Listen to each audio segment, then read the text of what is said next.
Is the conflict between Israel and the Palestinians the revival of an ancient conflict recorded in the Bible? The nation of Israel is a resurrected nation. What if there was going to be a resurrection of another people, an enemy people of Israel? The Dragon's Prophecy. Watch it now or buy the DVD at thedragonsprophecyfilm.com. Hi, everyone. I'm Danielle D'Souza Gill. I am Dinesh's daughter, and I'm the author of 2 books, Why God, an Intelligent Discussion on the Relevance of Faith, where I argue for apologetics and Christianity, and The Choice, The Abortion Divide in America, where I debunk the left's most powerful pro-choice arguments.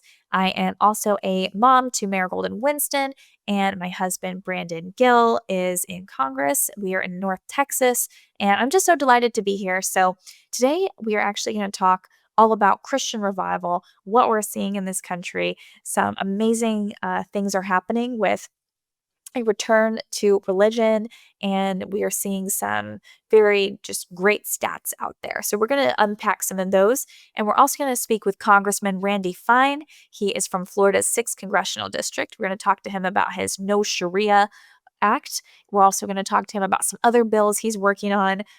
Brandon has co-sponsored a lot of these. They work together a lot. So we're going to talk a lot about this and some of the dangers of Sharia law. But first, we're going to talk all about the revival element before we get to the next thing. So we have a lot to get to today. This is the Dinesh D'Souza podcast.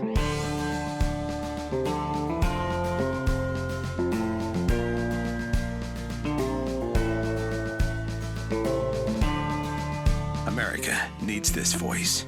The times are crazy.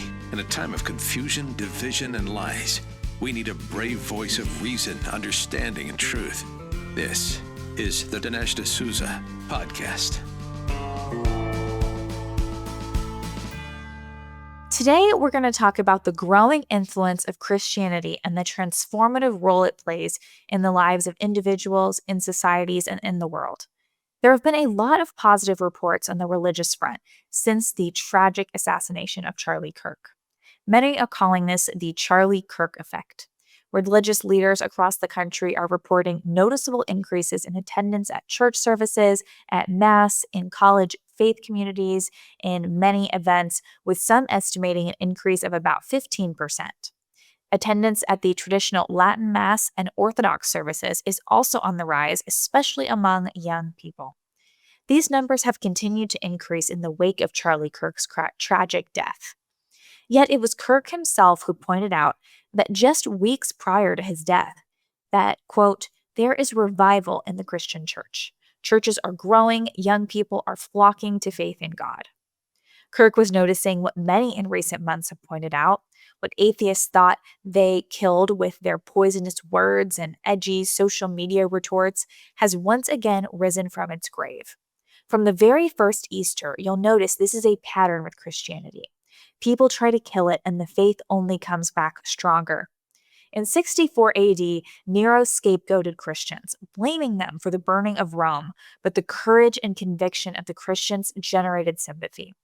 The movement was bolstered rather than obliterated by the cruel mistreatment that was expected to be its death knell.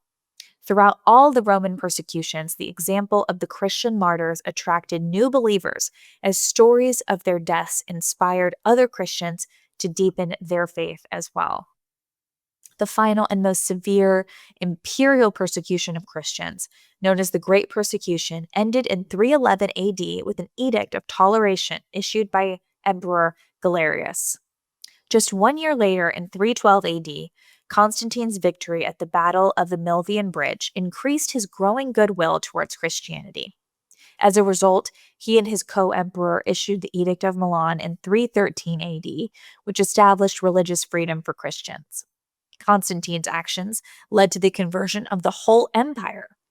The empire, however, was doomed to fall.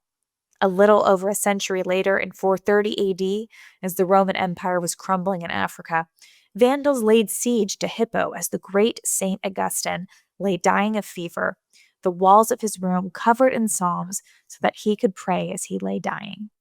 A dire, seemingly catastrophic end for Christianity seemed nigh. The Western Roman Empire itself fell just 46 years later in 476 AD. Christianity emerged from the chaos brought by the fall of the Roman Empire as a lone star for humanity. European civilization was kickstarted by Irish monks who played a key role in the Carolingian Renaissance. Under Charlemagne, Christianity rose again, and then under the sword of Islam, nearly all of Spain was lost. However, once again, Christianity did not disappear as the Crusades returned Europe to its Christian roots. Over and over again, Christianity has faced existential challenges, been brought to the brink of extinction, only to finally respond in the one way most necessary. When challenged by the state, it converted the state. When thrown into darkness and ignorance, it responded with valuable codices long lost. When crushed by violence, it responded with its own cruciform sword. As G.K. Chesterton said, Christendom has had a series of revolutions, and in each one of them, Christianity has died. Christianity has died many times and risen again, for it had a God who knew the way out of the grave. So the last thing that should surprise us now is the news that Christianity is experiencing a resurgence. There's more than just recent church attendance data to support this. In fact, over the past few years, there have been a number of data points showing that Christianity is making a comeback, even before Charlie Kirk's death. According to Fox News and the Post-Millennial, data indicates that Christianity in the United States is seeing notable growth across several sectors, including Bible sales, faith-based app usage, and Christian music streaming. According to Circana BookScan, annual U.S. Bible sales have increased 41.6% since 2022. Downloads of religion and spirituality apps are up 79.5% since 2019, according to Sensor Tower, suggesting renewed interest in using these digital faith tools. In the same period, Luminate's Music Insights reported that Spotify streams of contemporary Christian music rose 50%, making a steady increase in public engagement with Christian content. This data, going back to 2022 and 2019, demonstrates that recent resurgences in church attendance are part of a much broader trend that's been working its way through American culture for quite some time now. This trend is not a momentary response to Charlie Kirk's assassination, and that doesn't mean that event hasn't had an enormous impact to compound on that. The Charlie Kirk effect has only accelerated this and broadened the revival, which was already underway. Overall, there's been a broad shift in American culture that everyone can feel in one way or another. People are returning to traditionalism and have a deepened interest in truth and in God. Seemingly, trivial cultural markers are popping up everywhere, causing everyone to take note. Even the New York Times is remarking on this change. In September, the paper was sufficiently spooked to run an article stating that women everywhere are suddenly growing their hair longer. One expert quoted in the article warns, quote, "The preponderance of longer styles also reflects somewhat different phenomena. The most obvious is the swing toward not just conservatism, but also trad wife presentation, in which long hair is a key element." Wow, sometimes this is just funny to read because the liberals, they struggle to understand conservatism, they struggle to understand beauty, they struggle to understand femininity. But what does this all have to do with Judeo-Christian values? The Times article explains that hair is never just hair. It's a repository of all sorts of cultural preconceptions. The change represents not just a beauty trend, but also a larger shift in ideas about gender, status, race, and age. Long hair has its own deep history and is synonymous with a breadth of understood codes, religious, countercultural, and classically feminine, the article concludes. And actually, I agree with this. I think that there is a message sent from having long hair, for example. I know a lot of conservatives may be like, this is ridiculous, but actually, no, I think it's true. And as someone who is younger, who is more trad and very conservative and religious, I would say it is good for women to have longer hair like this because look, I mean, women who walk around looking like men with these, you know, lesbian style haircuts, I don't know what the purpose is of that other than to say, "Hey, I want to be like a man. I want to be like men." So, no, there's so much beauty in the feminine and the classical conception of beauty. But this phenomenon is strongly connected to many, more conservative influencers. People call them trad influencers, frequently kind of displaying this. And I think that is leading to many more young people saying, wow, that actually is quite beautiful, because we believe there is absolute beauty. There is such thing as objective truth, objective beauty. And it's not just, oh, it just changes with the times. No, I'm sorry, but those kinds of hairstyles that are just, man hairstyles on women have always looked horrible. Um, but, anyways, so we see people, influencers, so on, they are frequently citing scripture in social media. They're frequently changing their lifestyle. They're trying to live a more wholesome and godly life. And so, this is something we should definitely praise, and hopefully we see even more of. We are seeing the increase and also the celebration of marriage, the celebration of motherhood, and the beauty in having a traditional relationship, a traditional home. The Christian lifestyle that a lot of people are adopting is not just a fad, it's not just a trend, it's not just something fleeting. It is something for 2,000 years, has always been kind of the bedrock in the family unit.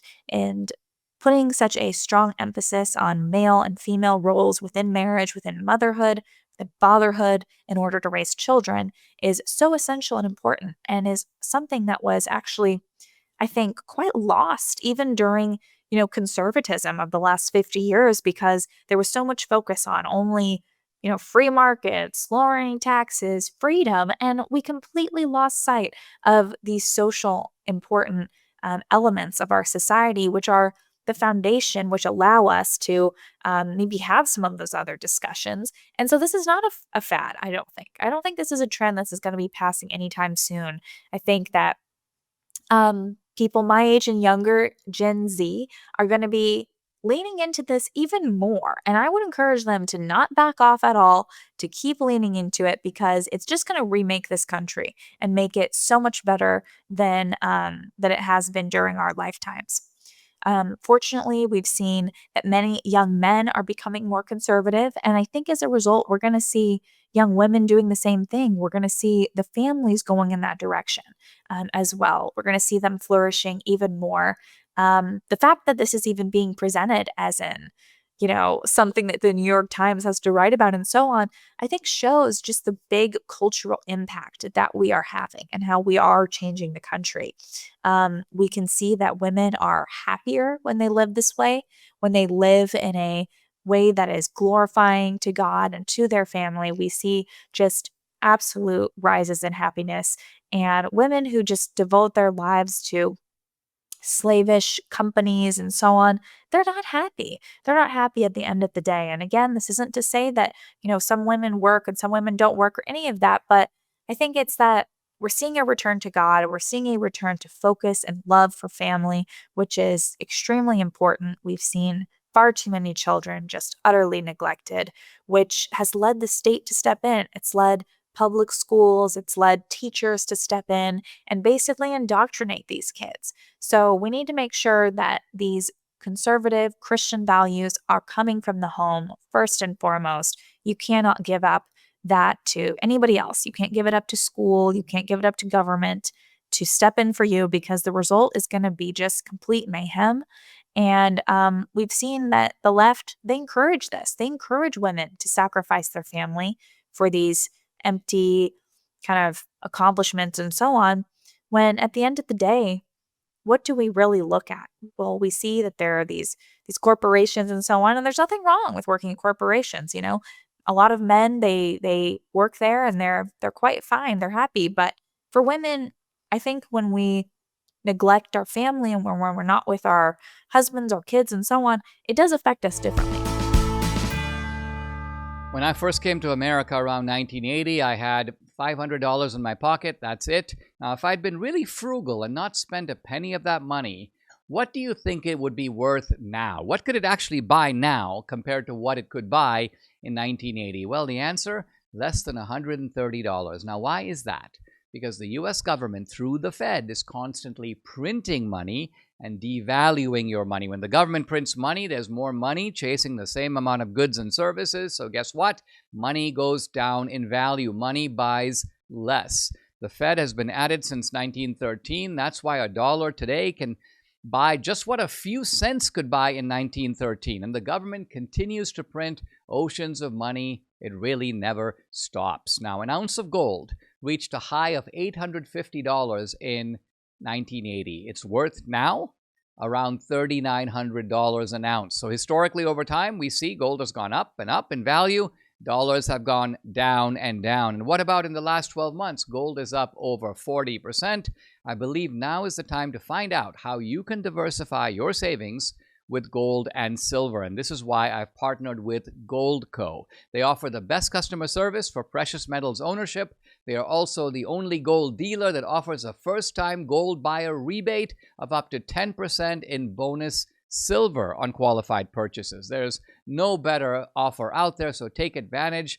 To learn more about how to safeguard your savings from the dollar's decline, go to dineshgold.com. Very simple, easy to remember, dineshgold.com. Are you tired of destructive content flooding your screens? I was too. That's why I joined the Angel Guild community. I wanted entertainment that inspires and uplifts and doesn't drag us down. Now, with Angel Guild, I can vote on upcoming films. I can support movies that reflect values I align with. Plus, I get early access to inspiring content. I no longer have Hollywood entertainment pushing its perverse agenda into my home. Angel Studios is leading the charge, creating high-quality, faith-filled films like Sound of Freedom, Cabrini, and Homestead. These movies are powerful, impactful, and a must-see if you haven't already. If you want to make a real difference, where we put our dollars shapes the future of entertainment. Let's support content that amplifies light and protects our kids from harmful influences. Join me in making a difference today. Visit angel.com/Dinesh. That's angel.com/Dinesh to join the Angel Guild now. People shudder as they look around at the post-Christian world, a world of darkness, a world of loneliness, a world of chronically unhappy, pierced septum people. It's a world where brutalist architecture of the Obama presidential library universally offends the senses almost on an visceral level. It's a world where institutions work overtime to indoctrinate their wards and ideologies that deaden the soul, rather than sparking wonder in the beauty that is God's creation. This is a world where activists try to stop law enforcement from enforcing the law, rather than being thankful for the safety that law enforcement provides us. People are looking at these multiple travesties, and we're facing these in our society right now, and they're coming to the realization that none of this works. We actually don't want modernity. We don't want brutalist art. We don't want to outsource our kids for 90% of their day to, school and after school programs and daycare and so on, just so we never see our kids. We're not going to outsource our marriage and just end up in therapy where people confirm every single whim that you have and say, wow, you're the greatest. We're not going to go down this road of being these crazy liberals and being women who reject any feminine beauty. None of this is good for our souls, and none of this is going to lead to a flourishing life. So when we see this increase in trad culture, whatever you want to call it, we see an increase in returning to God and conservatism. We just have to celebrate and hope that people lean into it even more. Here in the 21st century, we've come to a kind of cul-de-sac of hopelessness, of frustration. For well over 100 years now, the West has been experimenting with something other than Christianity to serve as the focus of life. We've tried everything from benign materialism, we've tried communism, socialism, we've tried atheism, we've tried, removing God, we've tried transhumanism, there's militant Islam all over the world. But thanks to the breakneck pace of this revival, we've been able to keep ourselves from fully diving into that. And fortunately, we are seeing this revival take place. We surround ourselves in endless streams of data. We live in a 24/7 news cycle, all while binging on content of every kind imaginable. We live lives of constant noise and stimulation.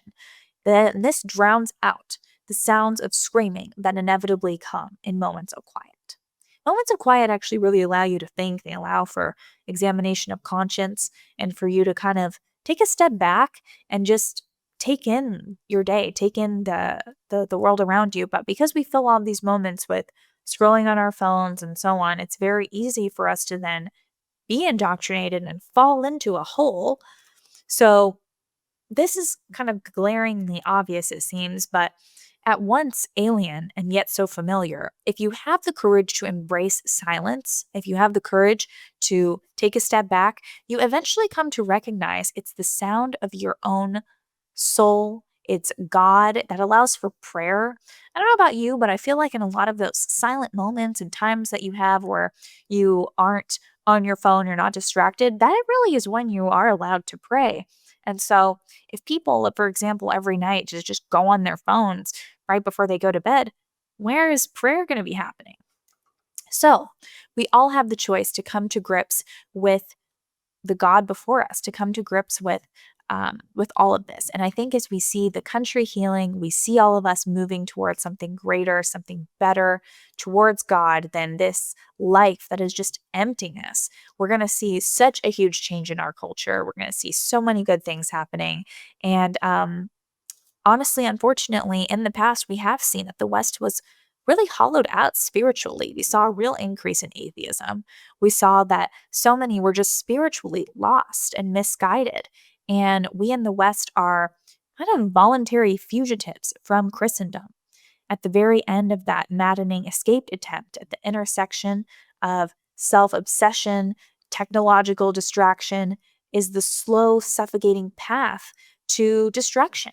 And I think in many ways, when you remove Christianity, when you remove God and this sense of wonder in the way that God created things with natural law, you end up with transgenderism. You end up with just complete rejection of God's law.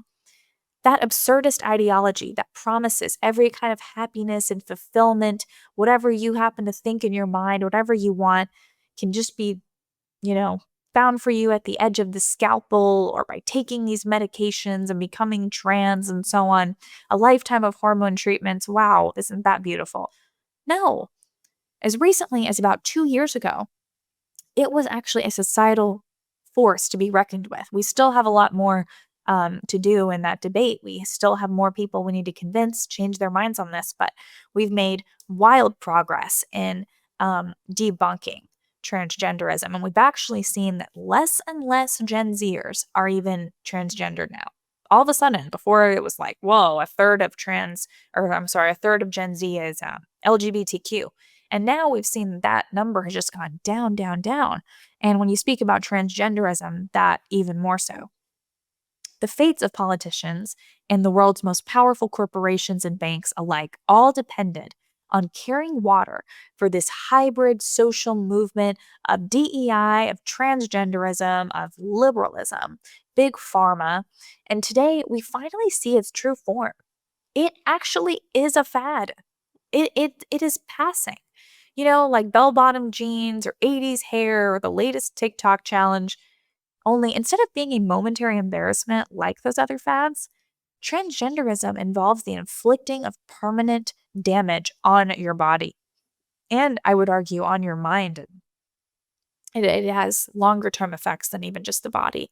It also involves a good deal more commitment. It's like instead of wearing a parachute pair of pants in the 80s, you had the pockets surgically attached to your legs. Handy, sure, but who doesn't like some extra pockets? But also gross. This is now attached to your leg. Everyone is talking about the University of Buckingham study that shows there's been a massive drop-off among university students who identify as transgender. The number has halved between 2022 and 2025, thank goodness. This coincides with multiple other surveys which showed a drop-off between students who identified as non-binary, along with an increase in students who identify as heterosexual.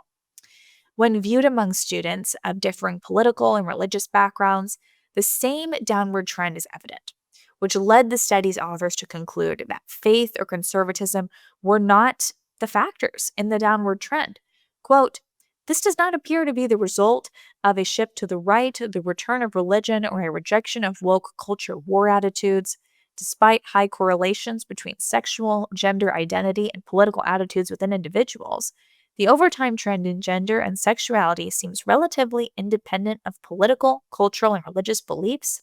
Improving mental health, however, appears to be part of the explanation for the decline of BTQ identification," where BTQ stands for non-binary, transgender, and so on.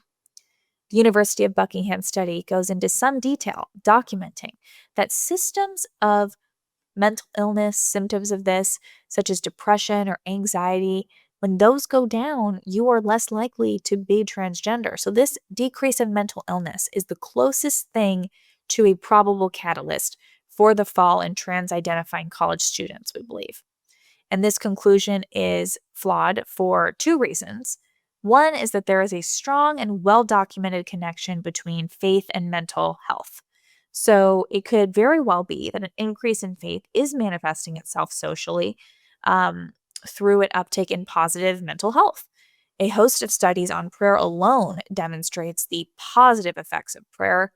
According to one 2019 article in Psychology Today, in some, prayer can have a positive impact on recovery from mental illness and also on the well-being of people without mental illness. Additionally, these studies indicate that regular prayer can be especially important for people who are lonely or socially isolated.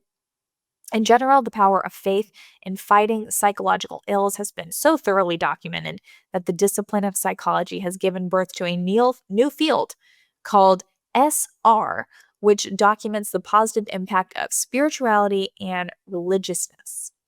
If the decrease in trans-identifying students is the result of a decrease in mental illness, mental health issues among the youth, it begs the question, what has caused the decrease in mental health issues? Did the youth of America suddenly cure themselves of their own psychological problems? We know this isn't the doing of some pharmaceutical miracle because drug companies push chemical dependency, not cures. We know this is not the result of their teachers, who, if they haven't bragged about the trans euphoria their students afford them, they've most likely outed themselves as psychopaths celebrating the death of Charlie Kirk. By and large, our educational institutions promote lifestyles, not truth. So, University of Buckingham, where did the mental cure come from? If it didn't come from drugs or schools or themselves, then that only really leaves prayer. Honestly, that is such a transformative thing. What else is there? There's also the home. Maybe it comes from society at large. That's possible. But what have we been seeing across the board? An increase in faith. The researchers at the University of Buckingham believe they've accounted for religion in their study, but they must be too young to remember what society was like when it was more religious. This is the other possible weakness in their conclusion, that they have no concept of cultural capital. This is the idea that the more a society embraces certain ideas, the more power these societies have to influence society as a whole, where the members consciously assent to those ideas or not. For example, during the height of wokeism, people everywhere were afraid to voice common sense. Wokeism actually seeped into the culture where, without people even really realizing it, they were actually more woke. There was a larger understanding of something as, something as crazy as DEI, ESG. There was the belief that men and women are, interchangeable in all of this. So since the death of woke, we have seen that actually our culture is different. Our culture is not the same. A lot of people see, wow, men and women are different. The transgenderism stuff is crazy. Despite not believing in the myth that gender is a social construct, people's everyday lives were impacted by that dominant belief. And in a society that is increasingly embracing Christianity, Christian ideas once again become dominant. Those ideas influence everyone's thinking about morality in the society. Just like when need not be Christian to enjoy Christmas. For example, we may see more people just simply picking up on the fruits of Christianity. So too do Judeo-Christian norms, which inform people's beliefs on simple ethics, what it means to be a man or a woman. Centuries of Judeo-Christian teachings have informed the basis of Western society and have created a moral fabric and culture that reflects those values in ways large and small, which we often take for granted. Now, we all of a sudden realized during the days of woke that, hey, we cannot take these for granted anymore. We need to fight for them. We need to spread these ideas. Now, in our society today, which many people would say is post-Christian of the early 21st century, we realize that our values of open-mindedness, of tolerance, of justice, those actually led to a lot of destruction of our own culture. Over time, our Christian capital was depleted. This societal shift was gradual, with the Christian characteristics disappearing as the generations of, classical kind of belief in morality was starting to die out, taking with them the customs and assumptions that defined Western greatness. Generation after generation drew from the store of our Christian cultural capital without investing back into the fund. We glutted ourselves in our selfishness and pleasure-seeking, all while ignoring the consequences not just to our own health, but the health of society in general. And that includes mental health, by the way. Even staunch critics of Christianity, such as famed atheist Richard Dawkins, have noted the necessity of Christian beliefs for the perpetuation of a well-functioning society. In March 2024, the author of The God Delusion professed that he doesn't believe in Christianity, but that he is, at the same time, culturally Christian, saying, quote, "I call myself a cultural Christian, and I think it would be truly dreadful if we substituted any alternative religion." In response to the question about the thousands of mosques being constructed across the UK, he said, "If I had to choose between Christianity and Islam, I choose Christianity every single time. It seems to me to be a fundamentally decent religion in a way that I think Islam is not." Dawkins has figured it out. Societies don't just pop up out of nowhere. They're born. And the DNA of any society lies not in what it denies, but in what it affirms, in what it finds sacred. Going back to the University of Buckingham report, I think it's perfectly reasonable to attribute an across-the-board rise in mental health, along with a global decrease in trans identity, to a broader increase in the acceptance of Christian beliefs on a societal level. In this alternative explanation, it is correct then.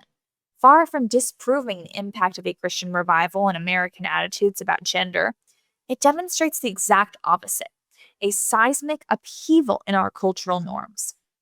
That this cultural vibe shift is the result of a genuine change in beliefs. So why do I say this? Well, precisely because people are being so quiet about it.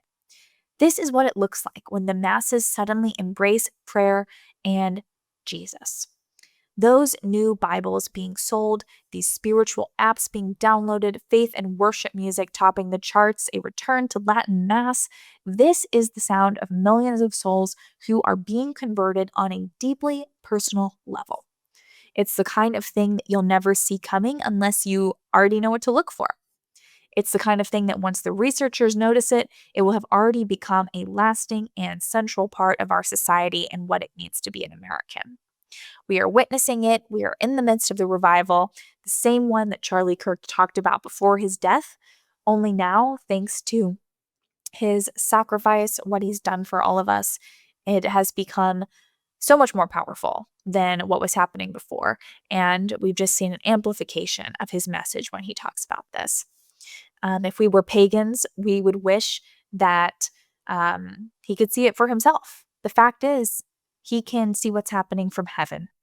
And when you are in Christ's peace, the peace that surpasses all understanding, thereby changes the world. I know a thing or two about being targeted by the government, but don't give them a reason to target you. Owing the IRS back taxes? Well, that's a really good way to get targeted.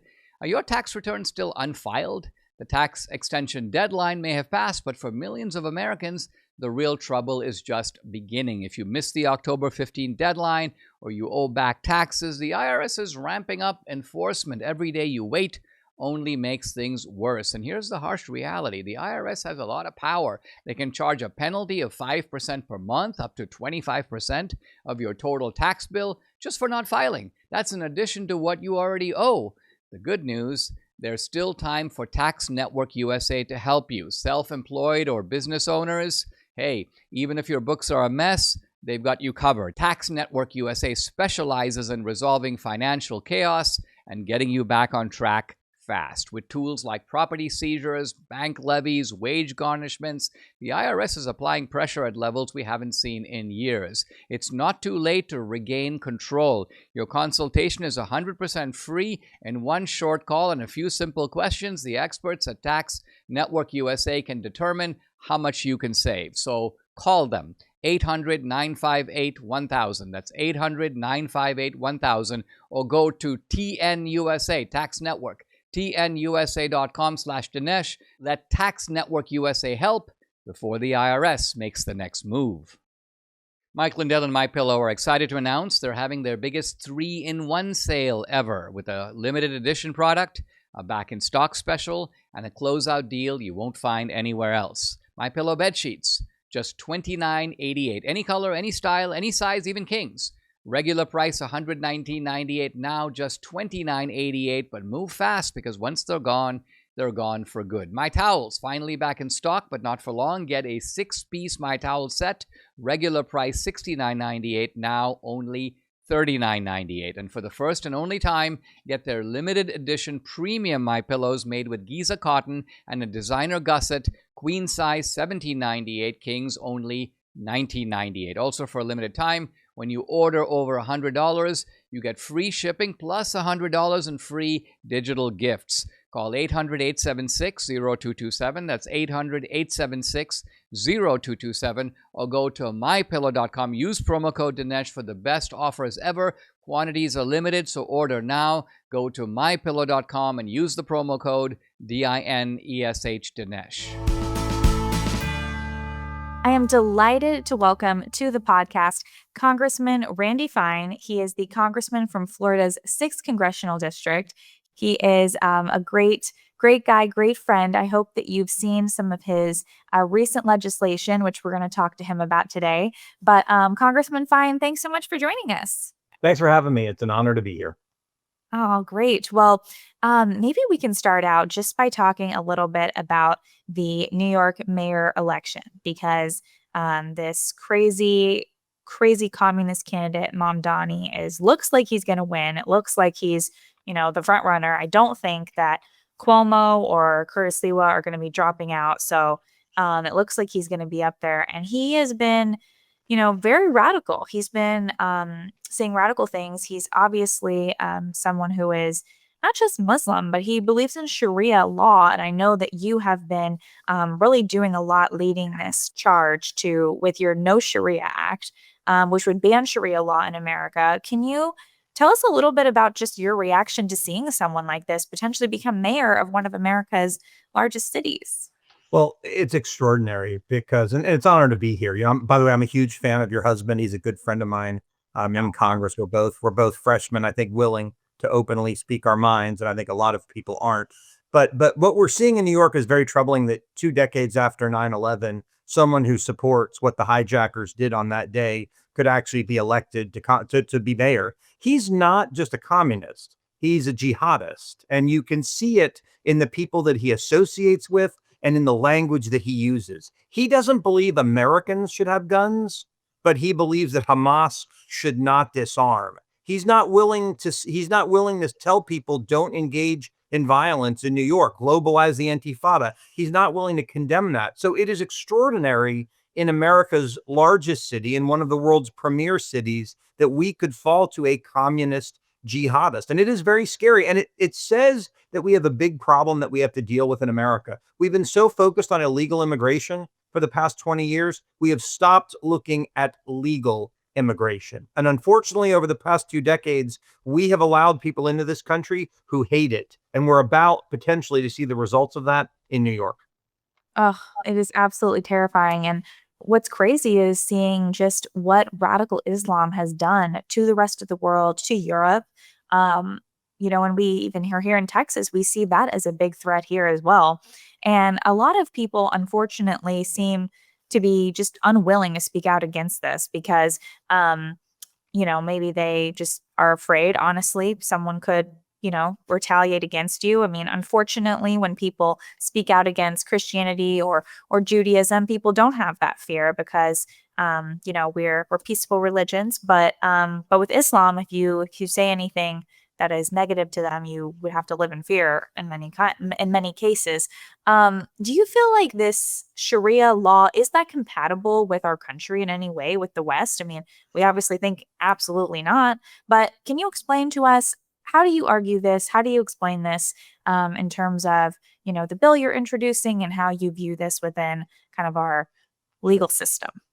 Well, it isn't compatible. And let me talk about it at a high level. I think the reason that people don't speak out against it, partly it's fear, but partly it requires them to abandon a belief that most people take to heart, that all people are good, that there is not evil in this world, and that we don't have to fight it every day. And the fact of the matter is, Sharia is a philosophy built on evil, on killing people who do not believe, on subjugating women, on controlling and conquering, and is very difficult. People want to live in their bubble where everything is fine and we can sit around and sing kumbaya, and that's how the world will work. That's why you see gay people out marching for Gaza, because they cannot internalize that if they went to Gaza, that they would be killed. It is so difficult to internalize that. And if I were to take exception, part of the problem is not radical Islam. Radical Islam are the people who want to not kill us. The radicals in the UAE who've signed the Abraham Accords, or in Dubai. There are Muslims who are radical because they want peace. They want to coexist. The problem is mainstream Islam. And when the NAACP of Muslims, a group called CARE, is actively advocating for Hamas, you have to say the problem is not the radicals, the problem is the mainstream. Now, what my bill will do is say they can't bring their mainstream policies to the United States. They cannot institute Sharia in this country. They can't tell people what to wear. They can't tell people what to eat. They can't blast their call to prayer of conquering at 5 o'clock in the morning. They cannot institute their policies, which, by the way, they are very clear that that is their goal. One of the most extraordinary things about all of this is you can find video after video after video after video, not videos that have been done with a secret camera that someone snuck in, but they broadcast them very proudly on Facebook saying, we are here to conquer the United States and make it part of the Islamic Caliphate. My bill would stop that, which your husband and 17 other congressmen have co-sponsored, and Tommy Tuberville has introduced in the Senate. Yeah. Yeah. No, I mean, 17, that's not enough. We need to have every single person on board. But when I think about this, because you're right, we say radical Islam, but in reality, it's actually quite radical if you are someone who's going against the grain of Islam. So I applaud those people if they're willing to go against the grain. What can we do to change legal immigration? Because I feel like it is so insane. The Democrats have moved the Overton window to where if you even put a dent in illegal immigration, it's like, wow, you're so right wing, you're so conservative. When we have more illegals to deport, we have mass deportations that we are still underway in getting done. And then we still have legal immigration to then tackle, who knows when. What can we do to reform that, to decrease the numbers, but then maybe make it so that legal immigrants who are coming here are holding ideologies that are more compatible with Western civilization that will, flourish in this country as opposed to bring terror? Well, I think their goal, I think the goal of Barack Obama, Barack Hussein Obama, and Joe Biden was to literally flood the country with so many people that they overwhelmed the system. And that is what they did. They got us focused on illegal immigration justifiably because they opened the borders. But at the same time, they were flooding the system with legal immigrants. Look what happened in I call it Somalia. Look what happened in Little Somalia, Minneapolis. Look at what happened in Michigan, this importation of people who hate our country. So what do we do about it? Well, we have to continue doing what we're doing with illegal immigration and deport them all. But what do we do with legal immigration? Well, first, we have to shut off the flow. What is clear is that system does not work. We are letting people in. We are giving people visas who hate America. Look at Khalil in New York, who is here on a green card. Look at this Hamas terrorist who literally went and killed people on October 7th and then moved to Louisiana because Joe Biden said, come on in. So we've got to cut off the system until we figure it out. And I think what we have to say is people who are going to immigrate here legally have to do the following. They have to share our values. They have to love America. They want to integrate into our country. And they have to want to add value to our society. Too many of these people we've let in hate America. They're here to conquer it. They don't share our values. They don't want to integrate. They want to force our values on theirs. And then they want to be leeches on society. That's not okay. And we need to fix that. But then I think we need to go back and take a look at the last 20 years and look at all of those that have engaged in immigration fraud and begin to deport. Look, people like Ilhan Omar, who may have married her brother to help him with his immigration status. Mamdani, who it's clear lied about his immigration status in order to become a citizen. And then I think the last thing we need to do is we need to take a hard look at whether what the framers intended for our president, which is you have to be a natural born citizen, whether we should have that for all elected offices in this country as well. Right. Yeah. And what's crazy to me too about this is just that not enough Republicans are on board because we could do so many things if we all agreed because we have the majorities and our three branches. And so we could do so much, but we have to bring more people to our side. And I think that you guys are being incredibly effective in changing people's minds as well, because that's essential. Tell us a little bit about your Jail Act, which holds judges accountable when repeat offenders, they release on bail, they commit crimes. This is something that you're trying to stop. So tell us a little bit about that. Well, after that young woman was killed in North Carolina by a judge who let someone out who had caused unbelievable crimes over and over and over again, I had this realization, which is if you're a bartender working on a bar in Texas or in Florida, and you feed one of your customers too many drinks and they go home and they kill someone on the way because they're drunk driving, not only does the drunk driver get in trouble, but so does the bartender for providing them with too many drinks. Yet somehow judges get special treatment. They can release monsters into our community. Well, by the way, they're protected with armed bailiffs and armed security, but they release monsters into our community. They kill people, and then the judges aren't held responsible. What the Jail Act would do is say, hey, judge, you release a bad person, a known bad person into society, and they cause problems, you can be sued by the victim, or if the victim has passed on, the victim's family. You can be sued personally for the decision that you have made. So if you want to release a criminal into our society, you ought to think twice before you do that. Yes, absolutely. That would probably lead to so much decrease in them doing that because they would think twice.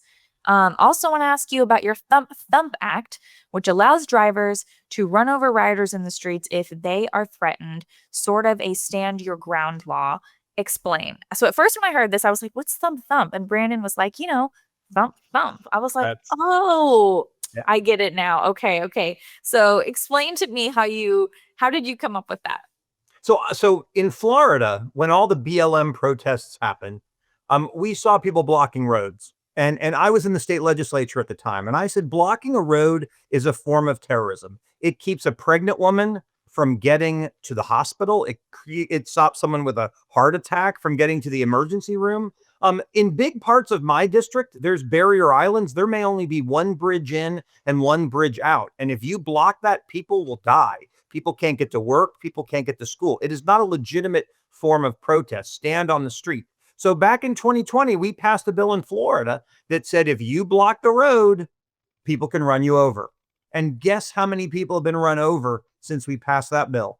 None. You know why? Because the protesters stayed out of the roads. We told them what would happen and they listened. Well, this would do the same thing in the country. As I've seen these protests in New York and Chicago and Los Angeles where people block the roads, we just say this: you block the roads, you're going to hear the sound thump, thump. And what will happen is the protesters will get the message and they will stop doing it. That's the idea of the bill. Right. It's absolutely insane because it seems like we do really try to accommodate these protesters so much in the sense that we do, allow them to, in a way, like you're saying, they're sort of committing violence against everybody else who has needs as well. And so I'm glad to hear that you're pushing that. Well, Congressman Fine, thank you so much for being with us today. I really appreciate it. And good luck with this legislation moving forward. It's great to see you. Look forward to seeing you in Washington. Well, that wraps up today's show. If you enjoyed the show, make sure to find me on social media. I'm at Danielle D'Souza Gill on all the platforms. I'm on Facebook, Instagram, True Social, X, Rumble, YouTube, all of those. So make sure to find me at Danielle D'Souza Gill, and I will see you guys next time. Subscribe to the Dinesh D'Souza podcast on Apple, Google, and Spotify, or watch on Rumble, YouTube, and SalemNow.com.